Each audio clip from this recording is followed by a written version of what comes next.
Anong maramdaman mo pag okay ng cellphone? Siyempre, di ba ako nagpo-post ng Japan daw? Ay, dyan, blast on dyan siya. Oh, akala niya totoo, ayos Paano na. pag sinabing sa December, wala cellphone, may dinayo? Wala na, magpipasok sa Android. Nga? Pag sinabi ni Papa na ayos na kapon ba? Eh, syempre kukunin. Ah? Ang Japan daw. Wala yung Japan niya. Oh, iiyak na siya sa cellphone. Magkano di nga naayos yung magkano? Tumawag si Papa dito. Doon kanina, di ba?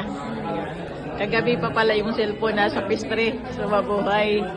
Pink, di ba po, taga doon siya? Sa bahay niya, Hindi taga-paste to yun. Di daw nahatid. Paste executive yun. Tapos nag-text. Nabasa kasi ni Papa mo, huli na. Nakita niya, galing na sa simbahan. May message pala. Laki na lang ito. Wala, sana. Mamaya, gabi pa makuha pag makawi yung tao. Lord, sana mag-close na SM. Sana mag-close na SM. Ay, dali. Iwan natin mo. Sana mag-close na daw yung SM para mauwi ko yung cellphone. Magkano? Hindi alam. Kaya